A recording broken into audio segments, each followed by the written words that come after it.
Yuba-Sutter.LIVE's local government live streams are presented by Plumas Lake Self-Storage in Plumas Lake, where lifelong local residents are helping other residents keep things safe, providing indoor storage units, outdoor RV and vehicle parking, moving supplies, and Penske truck rentals. Details at plumaslakeselfstorage.com.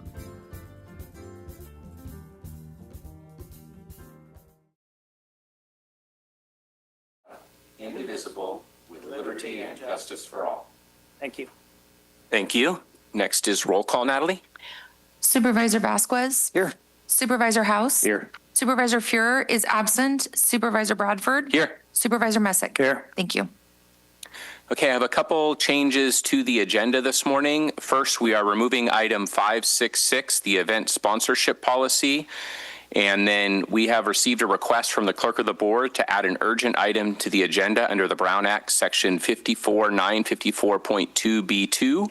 The recommendation is to add the following agenda item under county departments and make the finding that there is need to take immediate action on this item because it can't wait until the next meeting, and the need for action came to the attention of the county after the agenda deadline. The item will be item 579, 2025, approve the amended and restated joint exercise of powers agreement between Sutter, Nevada, Yuba, Colusa, and Lake counties and the cities of Live Oak, Yuba City, and Colusa for the purpose of creating a regional housing authority. And to add it to the agenda, we will need a 2/3 vote. Do I have a motion for that? So moved. I'll second. Okay, there's a first and a second. All in favor say aye. Aye. Any opposed? Great, thank you. Next up, we will move on to consent. There is one small change to the consent agenda. Item 554, 2025. There's a change to attachment BB1. The total amount not to exceed $42,000 is the correct number, not $62,000 as listed. And so the staff report has the correct amount, but the agenda item lists the incorrect amount. So when we get ready for a motion for the consent agenda, I would appreciate if that motion could include that change. So is there any item that the board wishes to pull from the consent agenda? Okay, seeing none, is there any public comment on the consent agenda? Okay, seeing none, is there a motion to approve? So moved. With the change. You're going to make in that motion with the change? Well, second. Okay. Motion and second. All in favor, say aye. Aye. Great. Thank you. Motion pass. Oh, any opposed? Okay. Motion passes. Perfect. Okay. Next, we will move on to special presentations. And the first one is to present a proclamation to Tina Taylor honoring her years of service. So Tina, if you'll join me up at the podium. Okay.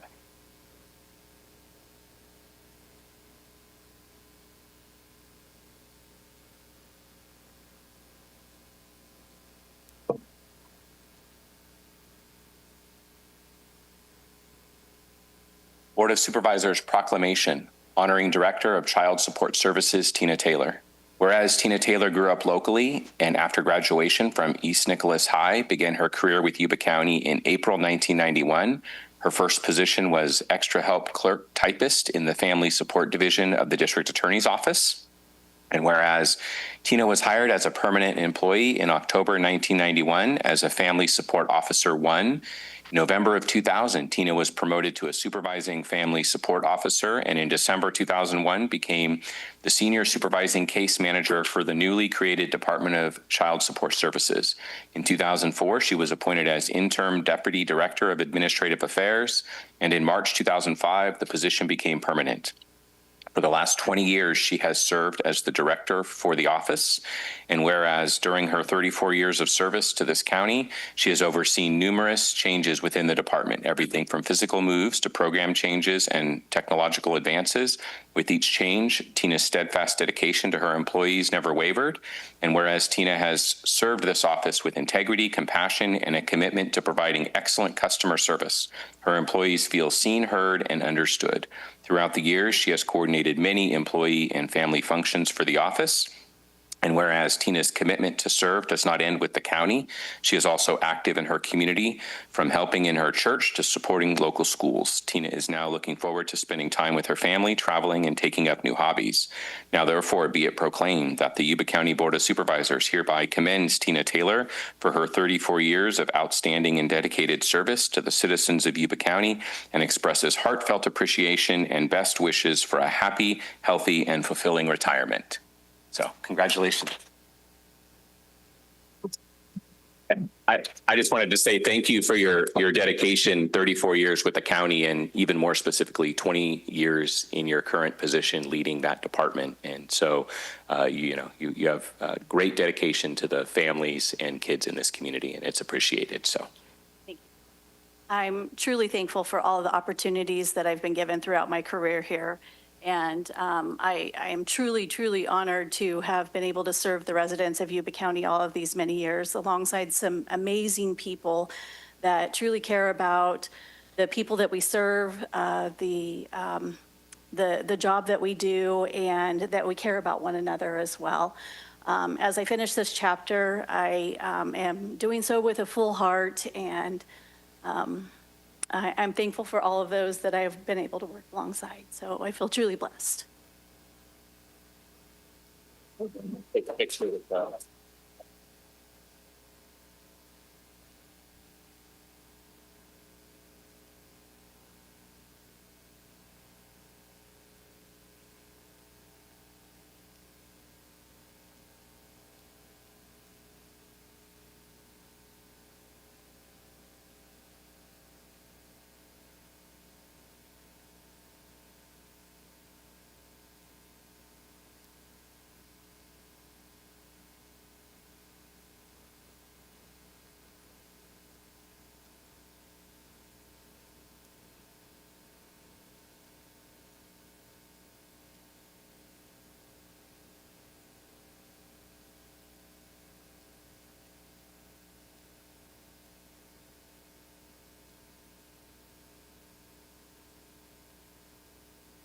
any more comment on that? So next we are going to move on to 558-2025, receive certificate from the American Association of Retired Persons recognizing membership in the AARP Age-Friendly Network. Good morning.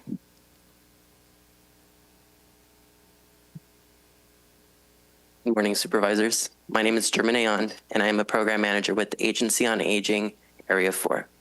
And I am with the Aging and Disability Resource Connection of Yuba and Sutter counties, a partnership between Agency on Aging, Area 4, and Freed Center for Independent Living.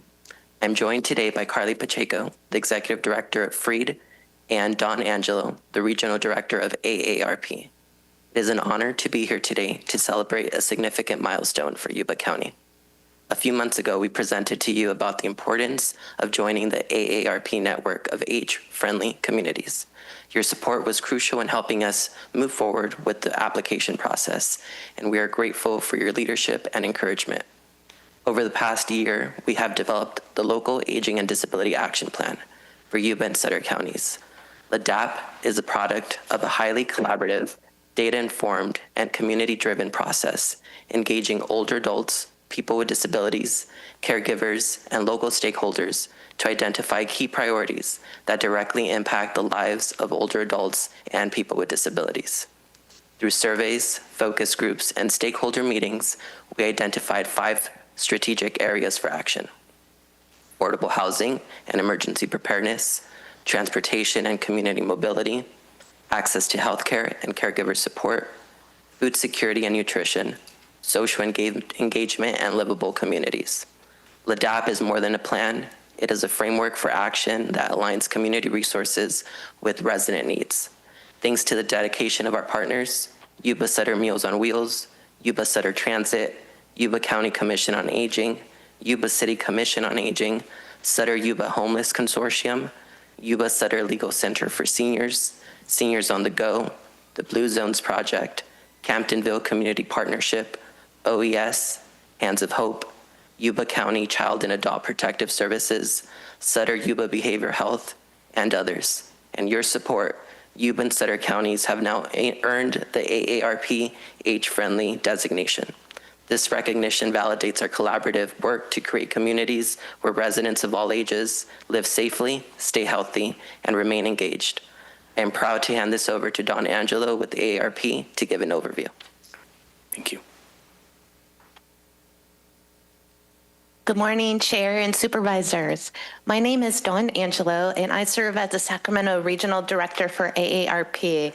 And I'm delighted to congratulate you on your enrollment in the AARP network of age-friendly states and communities. Joining the AARP network of age-friendly states and communities is a step towards livability for all ages. The network is a voluntary membership program that serves as a framework for state and local leaders to implement changes that make communities more livable for people of all ages. The network is the forum to share national and global research, planning models, and best practices. As of September 2025, this last month, there was 103 communities, including the state of California, enrolled in AARP's network, and now Yuba County joins in the ranks. Age-friendly communities are places that make it easier for people to live their best lives at every single age. They offer diverse housing and transportation choices, safe and accessible public spaces, and ways for people of all ages and abilities to participate for all, and opportunities for increased social engagement. It's important to remember that age-friendly communities aren't just for older adults. Surveys conducted by AARP show that people of all ages and from every generation value the same community features. AARP survey results also show that people over the age of 50 have a strong desire to stay in their home and community as they age, and they're making plans to do so. However, many of our communities weren't designed for an aging population. Worldwide, we know that the population is aging, and the United States and California are no exception. In fact, our population is aging more quickly than you might expect.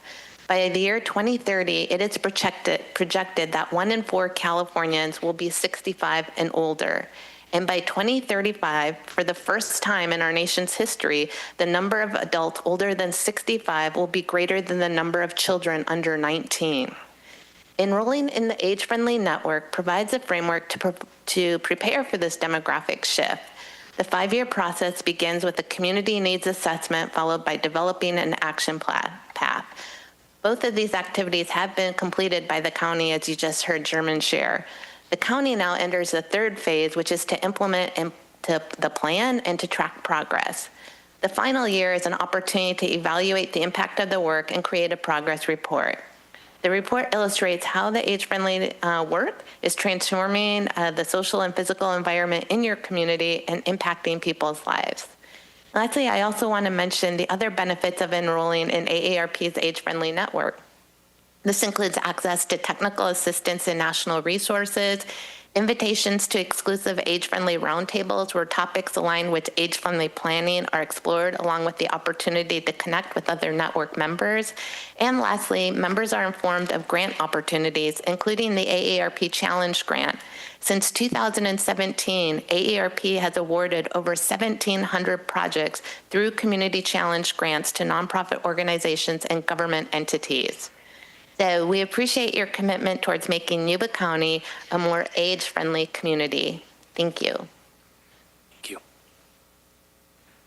Good morning, Supervisors. I'm Carly Pacheco. I'm the Executive Director for Freed Center for Independent Living. We're so appreciative of your support around the development of this plan, and I wanted to highlight a few of the 37 objectives that resulted from this work. These include improving resource coordination for housing and aging in place supports, addressing rural transportation gaps with community-based solutions, strengthening caregiver support, training, and counseling resources, addressing rural healthcare gaps through CalAIM and other opportunities, supporting the development of inclusive community gardens, and raising awareness of scams and financial exploitation. We look forward to working together with you and the network of partner organizations and community members to achieve a Yuba County where older adults and people with disabilities have the resources and options to maintain their health, housing, happiness, and engagement in our community. Thank you so much for your time, and Ms. Angelo has a certificate to present to you all. Great, today. thank you. Would you guys like to go down and take a picture? Sure. Okay.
just a quick thank you to bringing that opportunity before us, and to you and your organizations for driving this effort forward. So it's appreciated. I don't know if there's any additional board comments. Yeah, I just also wanted to echo that. Thank you to the huge group of partners that they listed off. I think Margaret Fowler's here too from the local Commission on Aging, and it's great to have all these programs working to give our seniors recreation, transportation, food, all of those issues that they all face. So great work.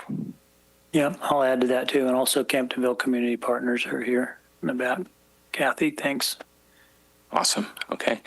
Thank you. Next, we'll move on to item 545, 2025. Receive from Agricultural Commissioner the 2024 Yuba County Crop Report. Good morning. Oh, boy.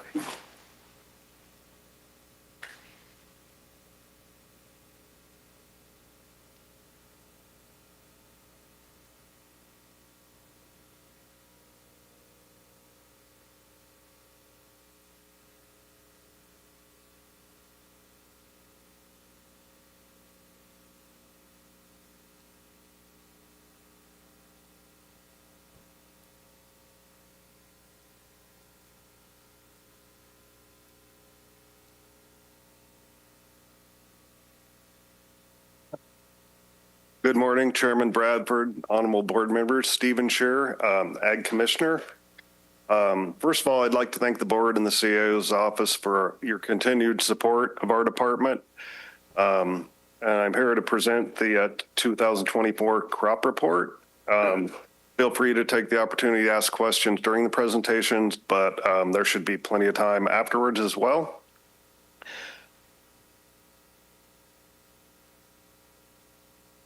The gross value of Yuba County's ag production for 2024 is up by 2% from the previous year at over $262 million.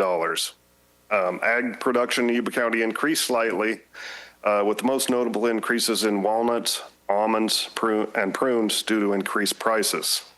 When you use the value added multiplier we identified in our crop report plus study several years ago, the total value of ag to Yuba County is estimated to be approximately $426 million.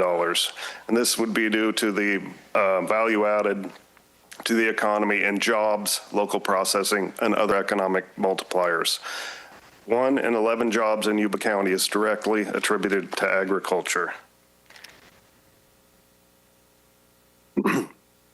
Walnuts, almonds, prunes, and timber increases. Rice is our #1 crop in the county, saw the biggest decrease in value, down approximately $15 million from the previous year due to decreased prices. Despite rice's loss in value, increases in the value of other commodities allowed overall crop values for the county to make some minor gains. Rice remains the top crop at $52 million in value, eclipsing walnuts at #2 with a value of $51 million. Kiwi takes the third spot at $48 million. Prunes are at #4 at $25 million, while livestock all is fifth at nearly $24 million. Livestock and apiculture are highlighted within the crop report. And something I'd like to point out is that we all know we have a very successful dairy in Yuba County. However, those numbers are amalgamated in with livestock all because we only have one producer and we need to keep their economic values. We can't release those to the public since we only have one producer. So livestock all includes cattle, calves, dairy, and irrigated pasture and non-irrigated pasture values. Our apiary figures are solely from pollination values. In Yuba County, we don't have any apiaries that are reporting honey or queen cells. Yuba County has 3 certified farmers markets and 30 local certified producers. The farmers markets are located in Wheatland, Dobbins, and Brownville. These markets allow small producers to make their products available to local consumers without being subject to fruit and vegetable standardization regulations. And those things are things such as standard packaging regulations and labeling requirements on the produce. In 2024, 398 inspections of Yuba County ag products were conducted by our department. This allowed for phytosanitary certificates to be issued for domestic and international shipments. A total of over 23 million pounds of grapevines, kiwis, prunes, and walnuts were exported to 31 different countries from Yuba County around the world. This is just a brief summary of the crop report. There's much more detailed breakdown of the different crops with their values over the last several years. So review that at your leisure, and if you have any question, please contact me at a later time for those. So in our crop report, we also have a page where we list where we spend all our time, basically all our staff hours in the different programs. So I just want to highlight a couple here. The majority of our work is done in three main areas. The first of those would be pesticide use enforcement. We spend our time doing inspections in the field, issuing permits, evaluating environmental conditions prior to pesticide applications, and performing illness investigations on any pesticide-related illness within the county. 25% of our time is spent in pest exclusion and detection. This is ensuring ag pests are not introduced into the county, inspecting ag product packages, certifying commodities for export, and treating noxious weeds within the county. 7% of our time is roughly spent in weights and measures. These are our consumer protection programs. And the remainder of workload being spent in fruits and vegetables, nursery, crop statistics, and seed enforcement work. So as I said, roughly 7% of the department's workload is weights and measures.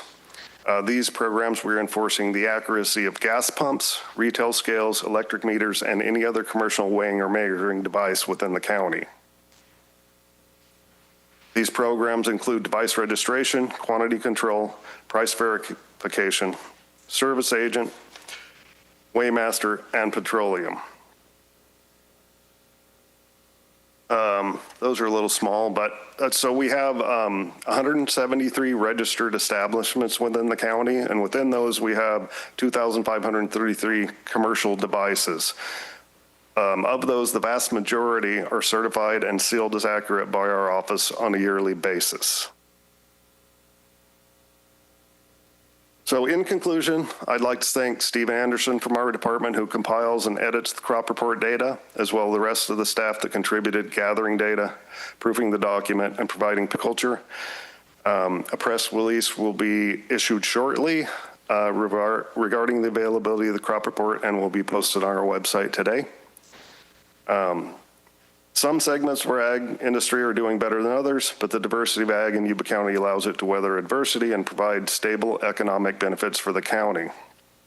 Farming is a demanding and difficult job, even when things are going well, and it can be especially difficult given climatic, workforce, and regulatory challenges growers face every year. Even as we see ag production values going up, the cost of inputs such as fuel, labor, and crop materials continue to rise faster than many crops' values are increasing. I'd like to recognize the resiliency and dedication of our farmers as agriculture continues to be of critical and vital economic importance for our county, the region, and the world. And with that, that concludes my report. Do you have any questions? Any questions from the board? Yeah, through the chair. Is that rice value, is that because of how good of a water year we had, or bad water years increase the value typically? We're fortunate in Yuba County during the bad water years. We have, of course, Bullard's Bar, surface water rights. So in the bad water years, Yuba County fully planted rice, even though some counties saw a 60% decrease in their rice production because they didn't have water. Really, rice prices are not doing very well right now. They've come down from historical highs in 21, 22 to not as good now. So Yeah, I know in Glenn County, there's certain years they don't grow a lot of rice, and yeah, I just thought that might. I think it was connect. 3 years ago they planted less than half of their rice acreage. Yeah. So, okay. And I just wanted to echo or say thank you to the same people you're saying thank you to, the farmers and all the workers that go out there with the county that enable them to do their job and navigate the crazy politics in California and standards and things like that. So it's a lot of work to be a partner with those farmers, and appreciate you guys. Anything else? Oh, thank you for the presentation. Can we get a few, or can I get a few extra copies of this? Yeah, I have Okay. plenty. I can deliver you more at Okay. any time. So, Okay, that's good. all right. Thank you very much. Thank you. Bye. Next, we're going to move on to item 559, 2025, receive update from the Bi-County Farm Advisor.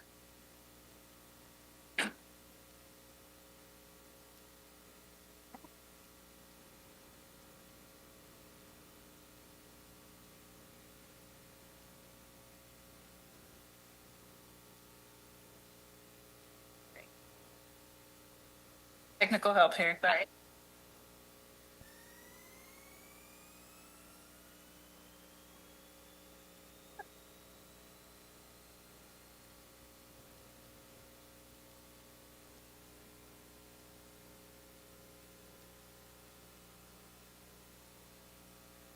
All right. Good morning, everyone. Thank you so much for having us here.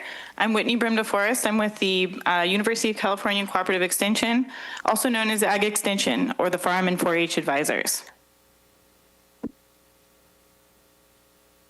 I'm having all sort of technical difficulties. So first of all, it was good to follow Steve up here because I'm going to be talking about similar things.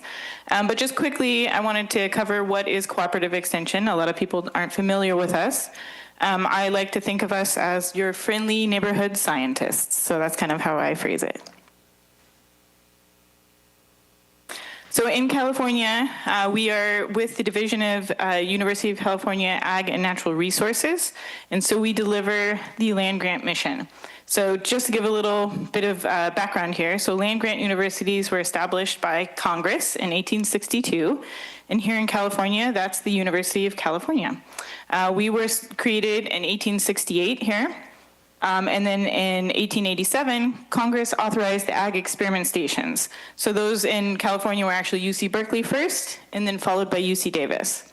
Cooperative Extension itself was established in 1914, so a little over 100 years ago. So we are funded through several different streams of funding. So part of our funding comes through the feds, through USDA NEFA, through the state, through the land grant system. And then also at the local level through the counties. So it's this wonderful combination of these three different funding streams and three different partners. So in California, we serve all 58 counties. Our programs support things like sustainable, safe, and nutritious food production and delivery, economic success in a global economy, a sustainable, healthy, and productive environment, as well as science literacy and youth development. So I'm not going to go through the whole map here, but we have about 150 advisors like myself. We're local scientists based in the community. We also have 300 plus community educators, which help us with delivering our programs in different locations in the counties. We also have folks that work on campus in Yuba County, and we actually have one of the research and extension centers. So I don't know if you folks have visited, but that's just about 20 minutes down the road here. So we're very lucky that we have one of the 9 here. We also have all of our statewide programs, which probably a lot of you are familiar with, one of which is 4-H. And then the other big one that we have here is the UC Master Gardener program. So like I mentioned, we are the local connection to the University of California. We've been in Yuba County for over 100 years. We were one of the first cooperative extension offices in the state, so founded in 1918. We are a bi-county office, so we do serve both Sutter and Yuba counties. We deliver different programs. So ag and forestry, served by our local forestry advisor. And then we also have several ag advisors like myself. We serve youth through 4-H, like I mentioned, which is a primarily volunteer-run program. The Master Gardeners are also primarily volunteer-led program. And then CalFresh Healthy Living, which provides nutrition and education and physical activity classes. So we're funded through a combination in these two counties here, 40% from Yuba County and 60% from Sutter County, and that was based on population land allocation several years ago. We are about 0.05% of the Yuba County 2022-2023 budget. The county covers operating expenses, including our office, our vehicles, and about 3.5 staff. And then the university covers the rest, so 18 FTE salaries for myself and the other community educators and advisors. In 2022-23, that was about 1.4 million. So I am the Rice advisor, so I'm going to focus primarily on Rice today, and I've got some of my colleagues here with me. And I'm following up Steve, so it's similar, some of the things are similar to what Steve said here. So Rice, just to put it in context, had a gross production farm gate value of $113.9 million in 2022. That was in the crop report, #1 crop, like Steve mentioned. Rice has mostly been the #1 crop here in Yuba County for quite a while. That generated about $144.5 million in economic activity. And then that accounted for about 4% of our economy. So that's pretty amazing that one crop accounts for that much of the economy in 2022. And that does go up and down a little bit by year. So how do we support rice production? So we have this wonderful group of scientists that are based across the 9-county region. So I'm based here in Sutter Yuba. We've got a colleague based in Colusa, one in Butte County, and one down in San Joaquin, and then several scientists based at UC Davis. And all of us work together, which is quite amazing, to do all of our research and extension here. And then we also have a very strong collaboration with the Rice Experiment Station based in Biggs.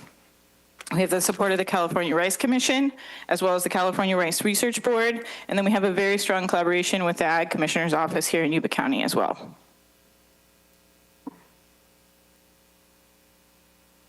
So I'm just going to touch on a couple of the really big things that we do. One of the large components of our work is testing new chemical products.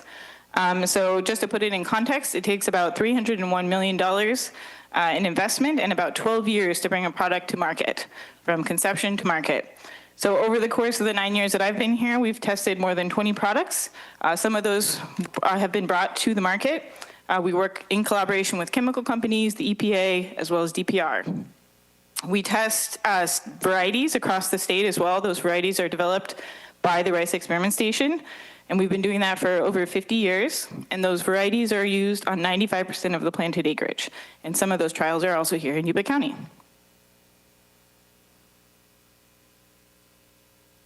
As a principal investigator myself, I brought in over $1.2 million, as well as about $5 million over the past 9 years. Also, one of the things that I'm most proud of is training the next generation of scientists, growers, and related industry members. I've had about 32 interns employees in the 9 years that I've been here. I've made 90 plus presentations to close to 9,000 stakeholders over that time, 90 plus extension publications as well. So just to highlight some of our past and current team members, we've got one of the Rice Experiment Station breeders worked on my team. We've got a couple of growers. One of our local new farm advisors actually was one of our interns as well. We've got folks that work with Corteva, Lundberg Family Farms, a local Archer Services, which does conservation. So a variety of different students, some who are in California, some outside of California. Currently, we have several folks working with us, and I'm actually going to have some of them come up and give you a little bit of information about their work with us. So I'll start with Oscar De Leon.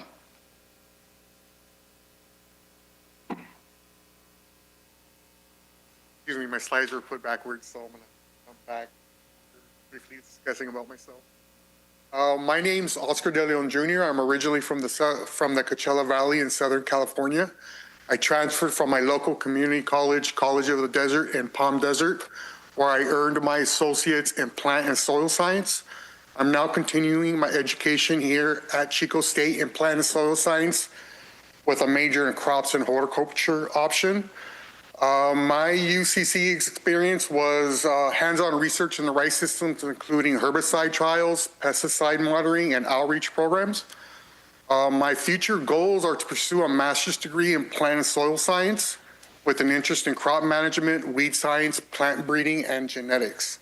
My long-term goal is to contribute to agricultural research and extension. I'm excited to pursue opportunities in agriculture wherever I can make a difference. A little bit more about the trials that we did this summer through the CSE Squared project through Chico State.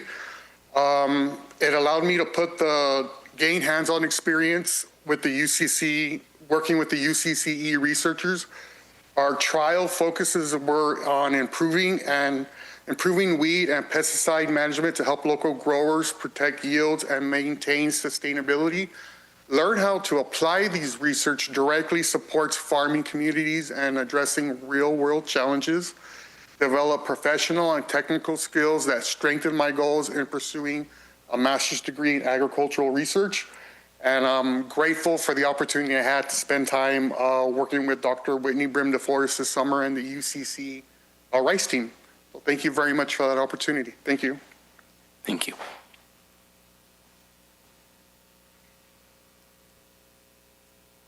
Hello, my name is Vanessa Varela. I am a junior rice specialist for UCCE Sutter Yuba counties.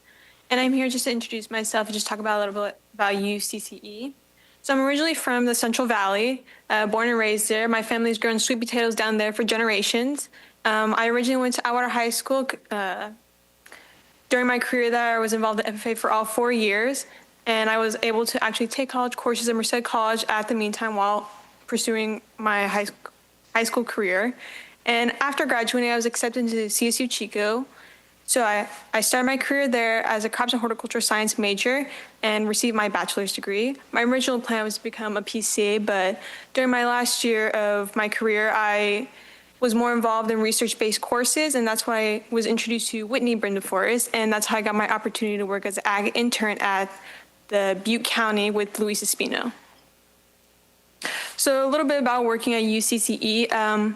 It's given me so many opportunities to meet growers in the industry, be involved in the industry, learning new skills that I would have probably never thought I would have learned. I work in numerous labs across the counties and working with UC Davis, working with me and Luis Espino.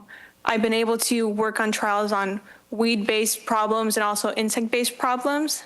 So I've been able to be involved in entomology, something I would have never taken the opportunity to learn.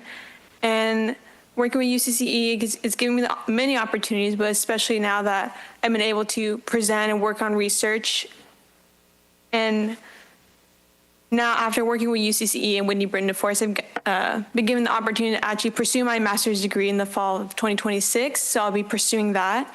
And after graduating, I will continue my career in research, because after working with Whitney Brim DeForest and everybody in the counties, it's just been so inspiring to conduct these research experiments and introduce them to the growers to help them and educate them on agricultural-based problems.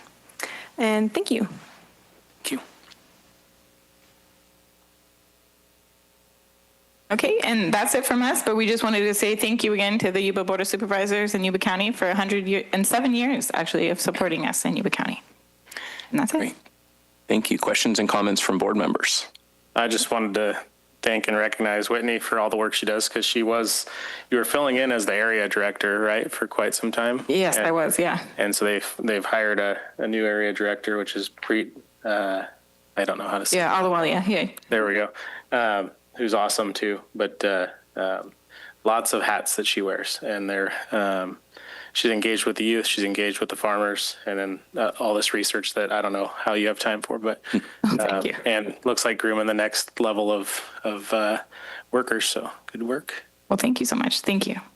Yeah, I'd just like to thank you as well. Being a farmer myself and using your services several times, the extension always comes out and solves the problem that we have farming, and then also working with 4-H. It's just great having you guys right here local.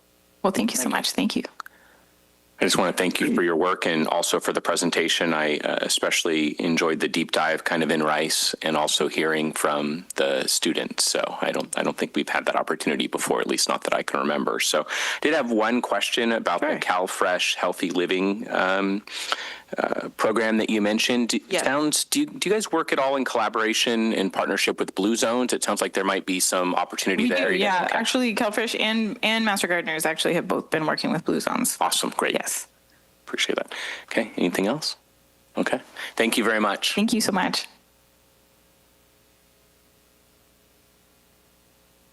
Okay, next we're going to move on to public communications. Any person may speak about any subject of concern, provided it is within the jurisdiction of the Board of Supervisors and not already on today's agenda. The total amount of time allotted for receiving such public communications shall be limited to a total of 15 minutes, and each individual or group will be limited to no more than 3 minutes. Prior to this time, speakers are requested to fill out a request to speak card and submit it to the clerk of the Board of Supervisors. Those are back near the entrance where you came in. And if you are on Zoom, you can raise your hand. Please note that no board action can be taken on comments made under this heading. Natalie, do we have any requests to speak for things not on the agenda? We have no requests to speak cards and no hands raised on Zoom. Okay.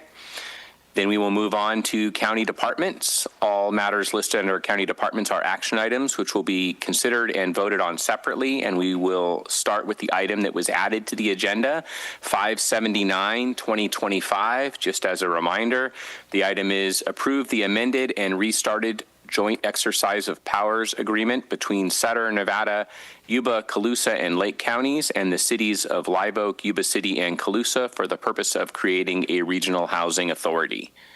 And is there I don't know who's presenting on this or?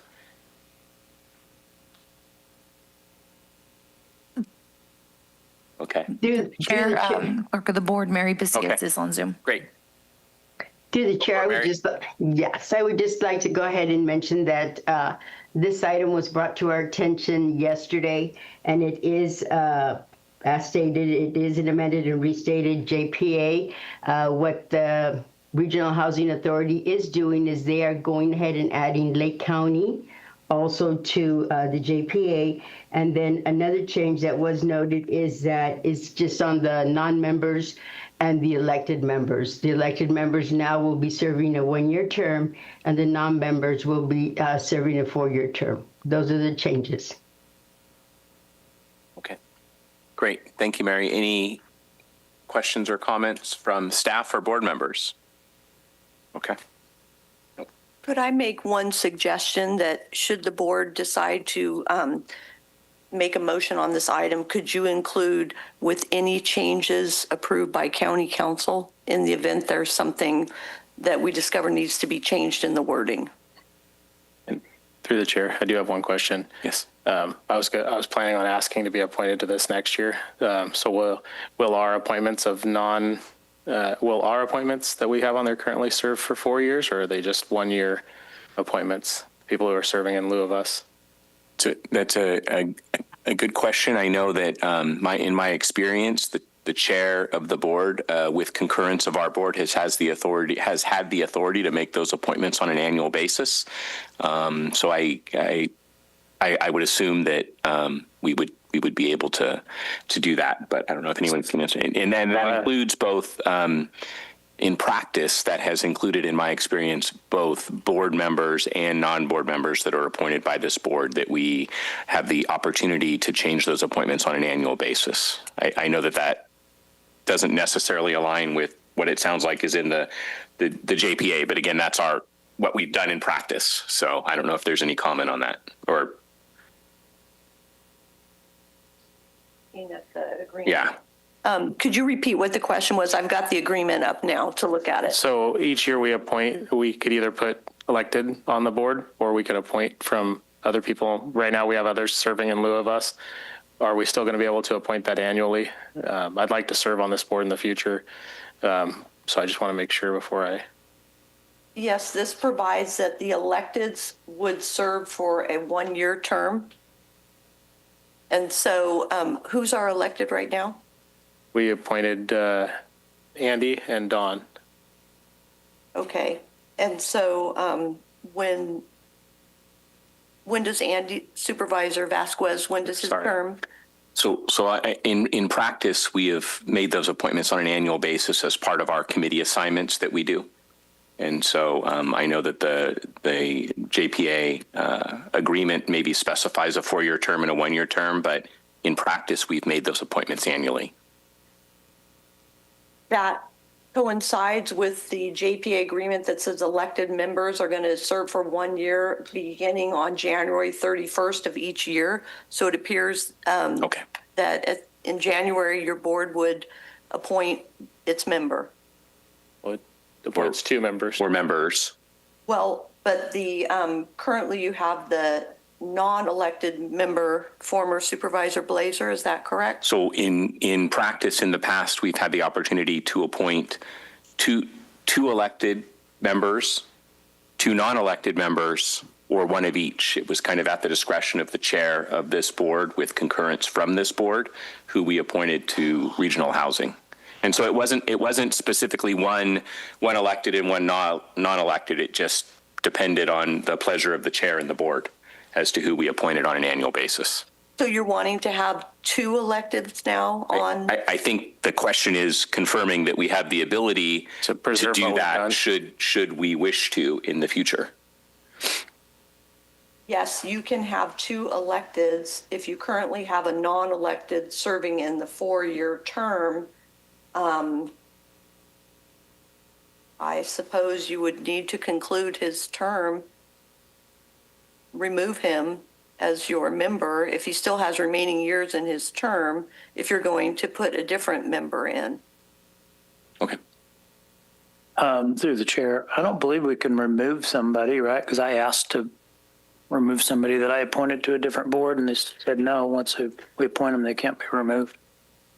I'm looking at the section on that right now, removal of commissioners, and it says commissioners may be removed for inefficiency, neglect of duty, or misconduct in office by the governing body of the member agency that appointed him or her,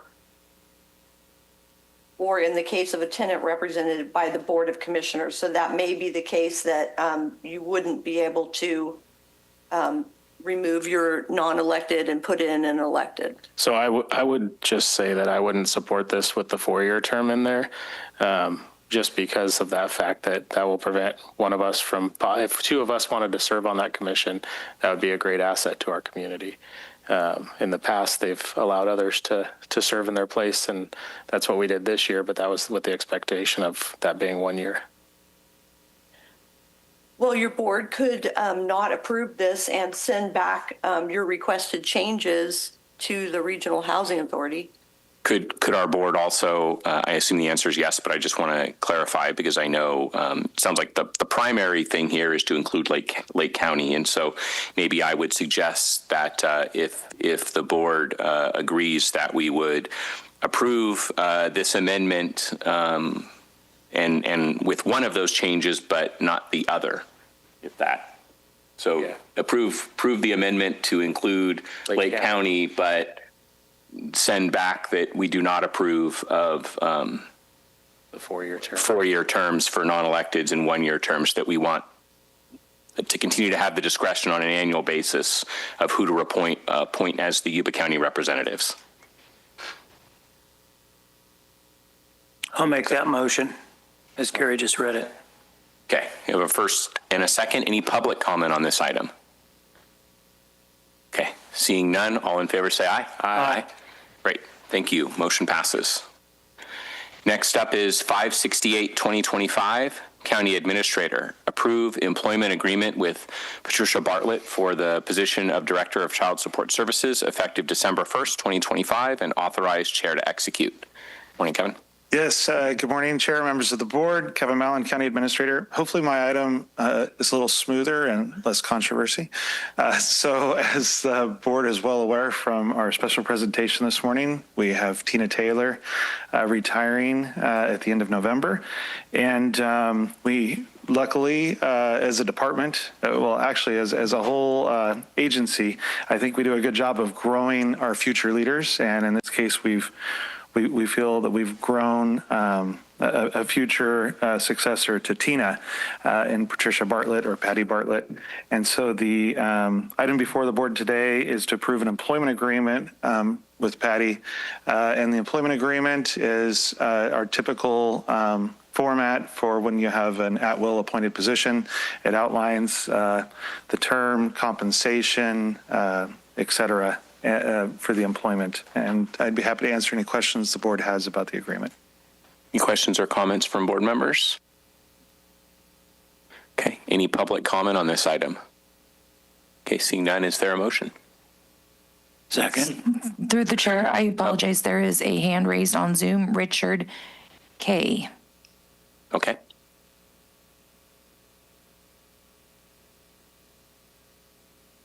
Richard, you can go ahead if you'd like to comment on item 568. Roundhouse chicken bigger in the country.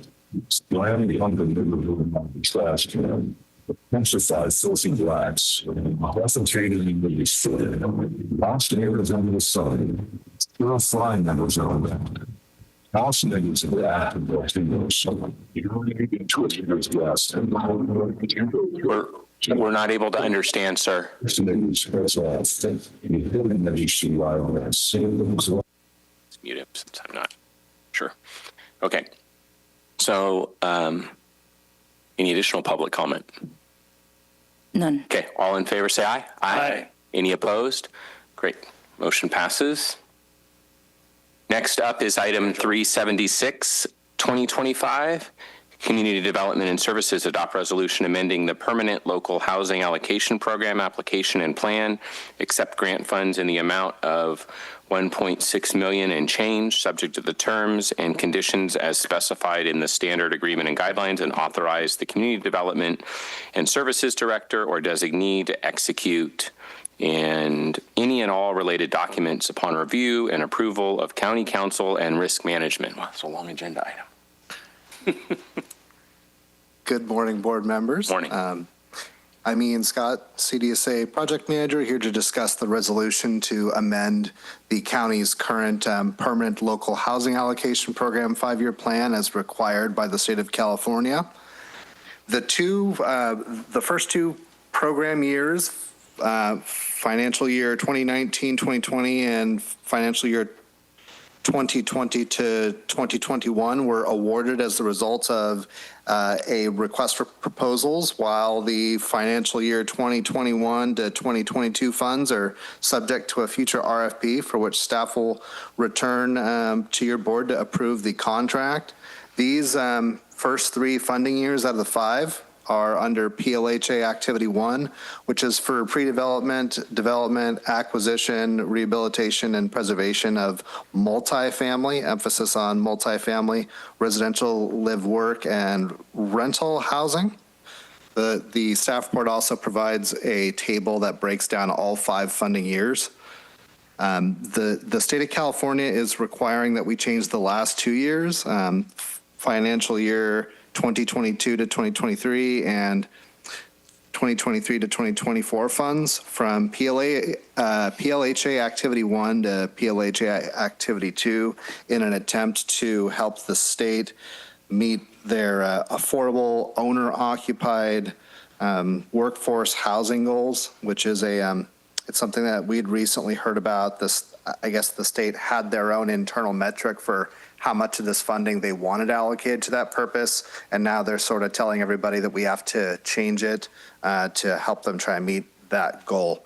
PLHA Activity 2 is pre-development, development, acquisition, rehabilitation, and preservation of affordable rental and ownership housing. The primary difference between the 2 activity codes, Activity 1 and 2, is that Activity 2 that I just read off does not allow for multifamily housing projects. As the amendment is a change in authorized usage of already secured funding, there's no expected fiscal impact. A combined $412,120 will be allocated from the last 2 fiscal years, 2022 to 2023 and 2023 to 2024 to support Activity 2 projects. But the final allocation of these funds will occur through future procurement processes, subject to your board's approval, of course. And I am here to answer any questions that your board has. Thank you very much. Thank you. Questions or comments from board members? Through the chair. Thank you, Ian, for the presentation. Question on how the funds can be used. You're saying we're going to go to level or phase 2, basically, and it does not apply to multi-family residential, so you would not be able to use this money toward like ADU programs or anything like that, right? Or duplexes? Or... I believe ADUs may be allowable. I'm not 100% sure as to that specifically. It would be more for projects like, for example, providing people with opportunities for a home that they would eventually own. Typically, programs like this, you find items that are in the allowable use. You run an RFP that lists what those uses are, and then agencies like, for example, Habitat for Humanity or Regional Housing Authority or many other different groups can provide proposals to the county, and the resulting grant funds are typically then go to a deed restriction on whatever that property is that was used in whole or in part funding like this from HCD. And so this one says it's going to be low income rental, right? That's what it's going to be. It is affordable owner occupied workforce housing. If you would like, Supervisor House, I'd be happy to send you a more detailed description on that to go into a little bit more detail as well. All right. Well, thank you. I just thought they had something in there about I read through it 2 days ago, but I thought it had something in there about being able to renovate rental properties for low income families, things like that as well. I'm not 100% certain on that one, so I would hate to misspeak. Okay. Thank you. Sure. Any additional board comments? Okay. Any public comment on this item? Okay. Is there a motion? So moved. Second. Great. We have a first and a second. All in favor, say aye. Aye. Any opposed? Okay. Motion passes. Excellent. Thank you, Ian. Next up, 542-2025, County Administrator, adopt resolution and agreement approving the Board of Supervisors District Priorities Fund Policy and establishing funds of up to $10,000 per district for fiscal year 25-26. Approve the budget adjustment requested in the amount of $50,000, increasing revenue account number as listed and increasing account as listed, and 4/5 votes will be required. Yes. Good morning, Chair, members of the board. Kevin Mallon, County Administrator. So the concept for this began at the board's budget workshop, where the concept was introduced. The board thought it was a good idea to explore. An ad hoc committee was formed, and my office was able to work with the ad hoc committee. We did research looking statewide. There's quite a few different examples of this that's been implemented by other counties. And pulling from those examples, the policy before you today, we hope hits all of the marks as far as something that is transparent to the public on how the funds will be spent. There's accountability, and then there's a structured process that involves not only an application process that'll be reviewed, but also then those applications would need to be presented to the full board, and a majority of the board would have to approve each of the funds, the district priority funds that are expended. And there, as the chair mentioned, this will also require a budget adjustment, which requires a 4/5 vote, and we'd be pulling $50,000 from our contingency fund in order to fund the program for this fiscal year. Thank you. Board comment or questions? Through the chair. Kevin, I thought we talked about dividing the money up by surface area of the districts. I thought it was population by district is what I thought, but. Well, it's evenly divided. That's what's being recommended. I got vetoed on the ad hoc committee.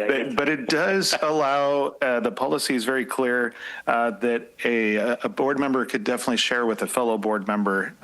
You know, we can cross districts if you so choose. Yeah. I think it's great that you put this together, and I think we had an ad hoc committee on this, right? So this would count as the report out from that. Yeah. Yes. But the intent is that we have some funds available for us to be able to put out into the community when needs arise pretty quickly. And so designating those funds ahead of time really makes it achievable for us to be able to take care of hot spots that go on in the community. So I think it's great. Thank you for presenting it. I agree. Thank you. And I would move to approve. Second. Okay, we have a first and a second. Any public comment on this item? Okay, seeing none, I always forget, do we need to do a roll call vote or no? As long as if it's unanimous, then we're good. But we listed it as roll call on the agenda. Go ahead and do a roll call just to be sure. Oh, it does say, okay, great, thanks. Roll call vote, please. Supervisor Vasquez. Yes. Supervisor House. Yes. Supervisor Fuhrer is absent. Supervisor Bradford. Yes. Supervisor Messick. Yes. Motion passes. Great, perfect, thank you. Okay, next up, we're moving to item of public interest, and we're going to start with 533-2025, Treasurer Tax Collector approved secondhand dealer's license for Matt Furlong with Echo ATM LLC, business located at the Dollar General on McGowan Parkway in Olivehurst, and to be valid October 29th of 25 through October 28th of 26. Good morning, members of the board and chair. Jolie Turk, Yuba County Treasurer and Tax Collector. We have Eco ATM requesting another business license because per the ordinance, they have to have one business license per location. You were presented with one and it was approved in June for their location inside of Food Max in Linda. So this is more of the same for them to have their business located inside of Walmart on North Beale. They provided their business license request to us in September. We did provide it to the sheriff's office. They did do their research or whatever background it is that they do to determine whether or not they're eligible, and they have no objection to the business license being issued. So per the ordinance, it's under your authority. Okay. So essentially, everything you just stated is correct of both item 532 and 533, with the exception of the address. One is at Walmart in Linda, and the other is in Dollar General in Olivehurst. So my question to council: do we need to take these separately, or can we take them together?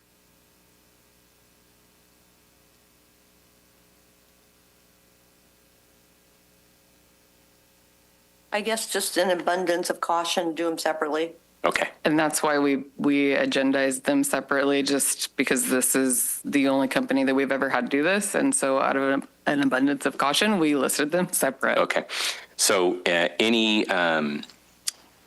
public comment on item 533 related to the Dollar General in Olivehurst? Move to approve.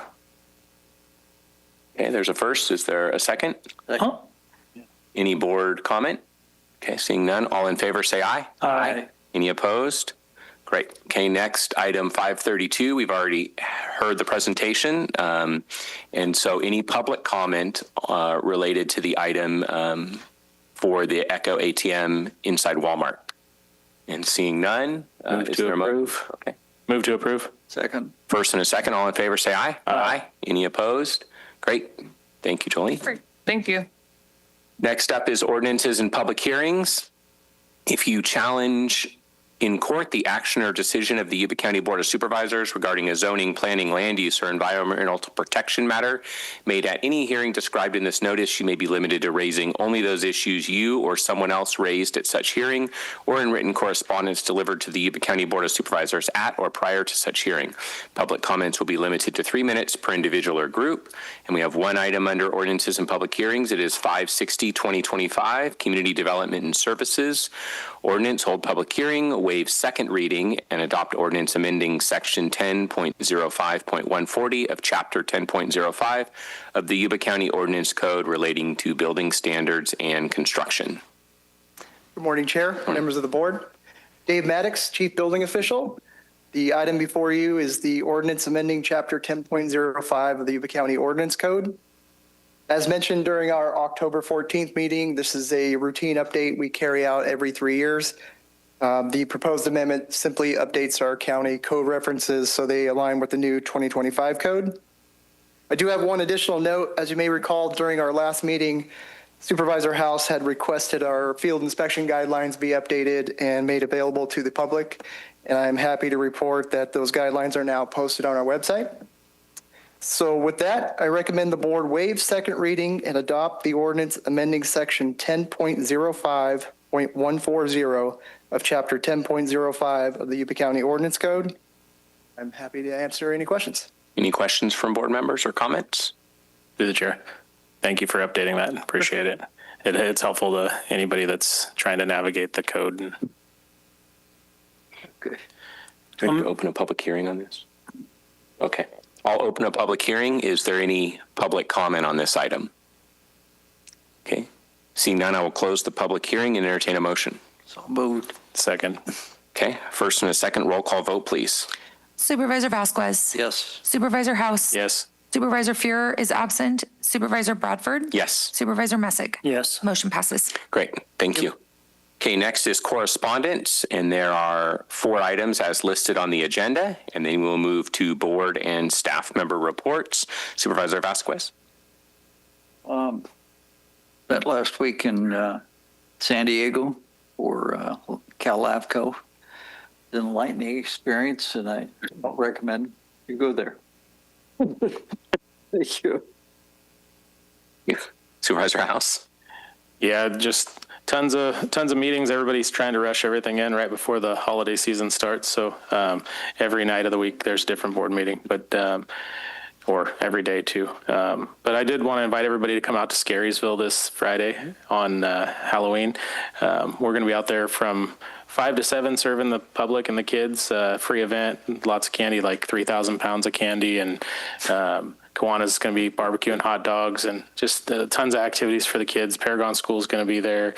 House of Unity is putting on a haunted barber chair where they're going to have somebody dressed up like Edward Scissorhands, and kids can go over and get their picture taken with it. And Yuba-Sutter Transit's bringing out a spooky bus for everybody to kind of walk through. My son went through it. We celebrated the 50th anniversary of Yuba-Sutter Transit last week, and they had the spooky bus on display, and my 8-year-old ran out like he was just out of his mind scared. So should be good. But encourage anybody who wants to volunteer. There's still lots of volunteer opportunities. They could just reach out to Scarysville, Marysville at gmail.com if they want to volunteer. Thank you. Supervisor Messick. I don't have a lot. I've been hitting tons of events and doing things. After this meeting today, I'm going to start cooking a brisket for the Marysville High School football team dinner tomorrow night. Two-day cook. So their game's Thursday night. So anybody that wants to come out on a Thursday night and watch Marysville High School football, it'd be great. Natalie? Nothing for us. Thank you. Council, anything else? Nothing here. Thank you. Okay. Kevin? Just something I wanted to share on behalf of the sheriff. He's planning a ribbon cutting for the new jail medical mental health facility on November 10th at 11 a.m. And so we'll get more information out to the board members on that. But we're finally able to occupy that facility. And then the other thing, just a board reminder, the library, since they're here at the Government Center, they're hosting their trick-or-treat event here from 2 to 4 p.m. So we're expecting hundreds of children flowing through the Government Center. They'll get all amped up on candy, and then we can send them over to Scarysville right after that. And they can have a hot dog and more candy. So no more candy.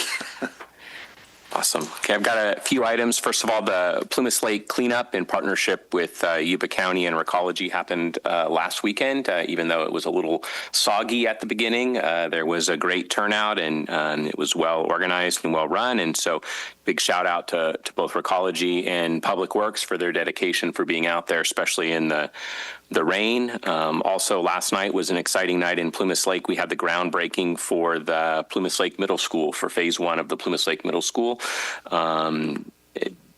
That effort actually started way back in 2011 and has a lot to do with county leadership and county pulling stakeholders together of OPUD, Plumas Lake Elementary District and Wheatland High District to take an opportunity to purchase 100 acres in Plumas Lake in the central part of the community for a future middle school, a future high school, and a future community park. And so I just want to thank Kevin and the Yuba County team for the vision way back then and really looking towards the future and helping secure that property this is the first of hopefully 3 great groundbreakings on that property that will happen over coming years.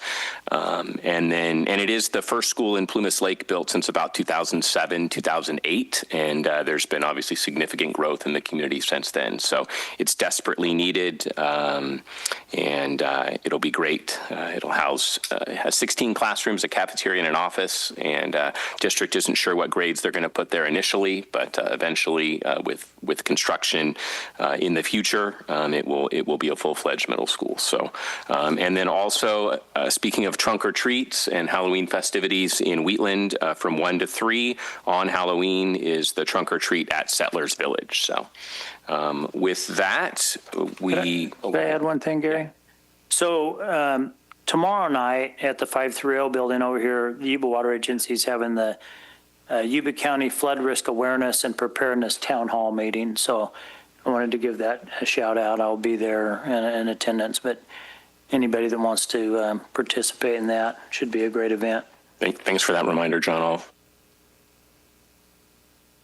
I don't know, but wouldn't surprise we make that happen? Wouldn't surprise me if I show up and they say, "Hey, go up on the stage." So Yeah, thanks for that reminder. So we have 1, 2, 3, 4, 5 items as listed on closed session, which we will do starting at 10:25. We'll take a little break, and then after that we will go into recess until a 1:30 p.m. cost accounting hearing as listed on the agenda. And anyway, so we're going to go ahead and take a brief recess now for about 11 minutes, and then we'll go into closed session. So thank you.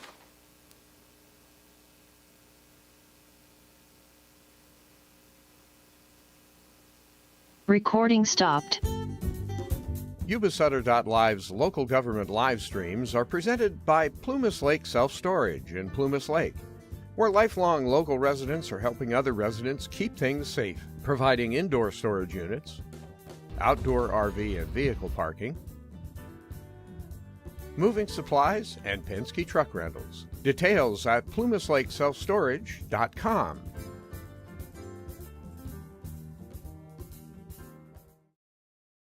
Hi, I'm Neil Goforth of Comfort Keepers of Yuba, Sutter, and Nevada counties. Caring for elders or even yourself has challenges. Comfort Keepers of Yuba, Sutter, and Nevada counties can help you address today's issues and plan for tomorrow with in-home and specialized care for you or your family members. Call us at 530-749-8800. Comfort Keepers of Yuba, Sutter, and Nevada counties.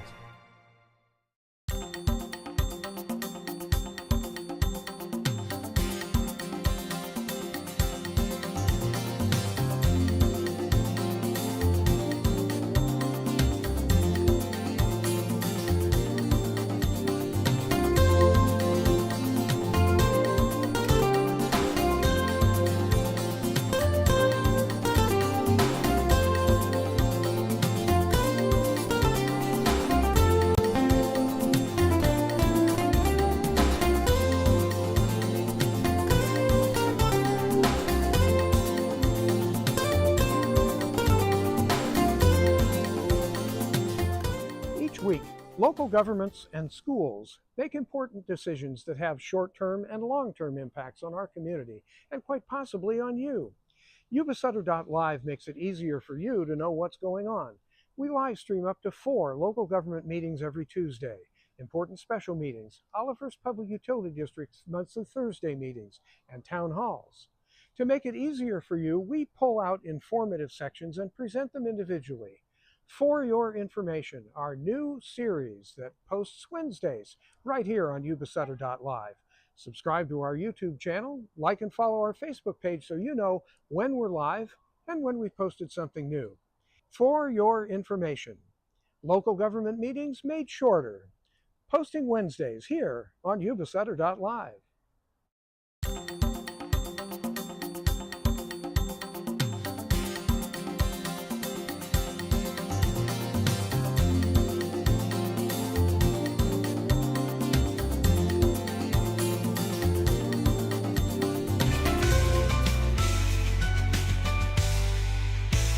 Yuba-Sutter.LIVE.